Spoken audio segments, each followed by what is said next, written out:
कहानी की शुरुआत एक शरारती चूहा से होती है जो मैरी नाम की एक दयालु युवती का खाना चुराने की कोशिश करता है। वह एक बड़ी रोटी ले जाने का प्रयास करता है, लेकिन मैरी उसे देख लेती है और प्यार से उसे खाने का एक छोटा टुकड़ा दे देती है। उसी पल वहां एक दिव्य शक्ति प्रकट होती है जो मैरी को संदेश देती है कि ईश्वर ने उसे एक विशेष बालक को जन्म देने के लिए चुना है। वह बालक प्रभु का पुत्र होगा और दुनिया का नया राजा बनेगा। इसके बाद वह दिव्य शक्ति एक चमकते हुए महान तारे में बदल जाती है। इस अद्भुत घटना को वह चूहा देख लेता है। आसमान में उस चमकते सितारे को देखकर पक्षी, भेड़, घोड़े और अन्य जानवर दंग रह जाते हैं। वहीं पास के एक गांव में बू नाम का एक गधा है जो एक आटा चक्की में कोल्हू के बैल की तरह काम करता है और अपनी इस बोरियत भरी जिंदगी से तंग आ चुका है। तभी वहां डेव नाम का एक कबूतर आता है जो बू का सबसे अच्छा दोस्त है। डेव उसे बताता है कि आज वहां से शाही कारवां गुजरने वाला है। डेव का सपना है कि वे दोनों उस कारवां का हिस्सा बने ताकि वे शहर शहर घूम सकें और बाकी जानवर उन्हें सम्मान से देखें।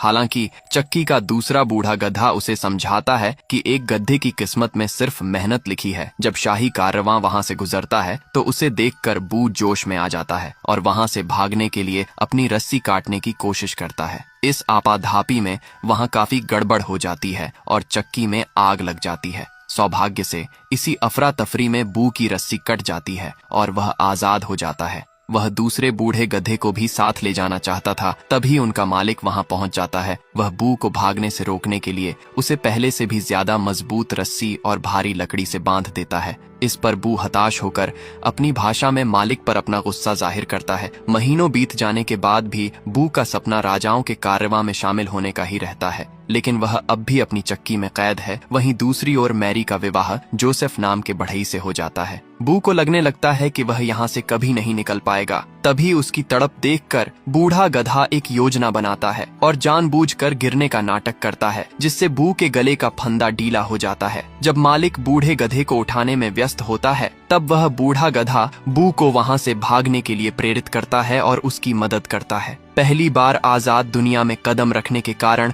बू घबराया हुआ होता है।